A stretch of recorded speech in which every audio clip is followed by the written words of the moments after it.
Friends, మీకు ఈ video నచ్చితే లైక్ చేయండి, సబ్స్క్రైబ్ చేయండి. రామూర్తి అనాథ శరణాలయానికి వచ్చి అక్కడున్న పిల్లలకి స్వీట్లు పంచి ఆ పిల్లలతో ఆడుకుంటూ గడుపుతూ ఉంటాడు. అప్పుడే అక్కడున్న వార్డెన్ పేరు ఒక అమ్మాయితో మాట్లాడుతూ ఉంటుంది. ఏంటి మేడం, ఆయన విషయంలో మీరు తప్పు చేయడం ఏంటి, ఏం జరిగింది మేడం అని అడుగుతూ ఉంటే, అవును నేను చాలా పెద్ద తప్పు చేశాను. ఆయన గురించి నేను ఒక నిజం తెలిసి దాచిపెట్టాను.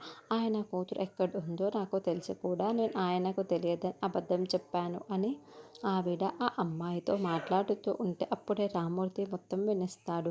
నేను ఆయన కూతురు ఎవరో తెలిసినా కూడా అమరేంద్ర గారికి చెప్పనని మాటిచ్చాను.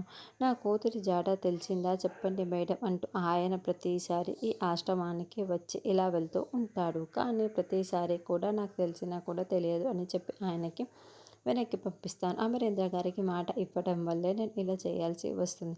ఏదేమైనా నేను ఆయన విషయంలో తప్పు చేసినట్లే కదా అని వార్డెన్ బాధపడుతూ ఉంటే అప్పుడే రామ్మూర్తి మొత్తం వినేసి వార్డెన్ దగ్గరికి వచ్చి, ఏంటి మేడం, మా అల్లుడు గారు అమరేంద్ర కూతురు ఎక్కడుందో నిజం తెలుసుకొని నాకు చెప్పొద్దని చెప్పాడా, చెప్పండి మేడం, ఎందుకు ఆయన అలా చెప్పారు, అసలు నా కూతురు ఎక్కడుంది మేడం, ఎలా తెలుసో చెప్పండి మేడం అని అడుగుతూ ఉన్నా కూడా ఆ వార్డెన్ నోరు కూడా మెదపతూ, నాకు అర్థమైంది, మీరు అమరేంద్ర గారికి మాట ఇవ్వటం వల్ల నాకు నిజం చెప్పడం ఒక్క నోరు కూడా మెదపరు అని అర్థమైపోయింది.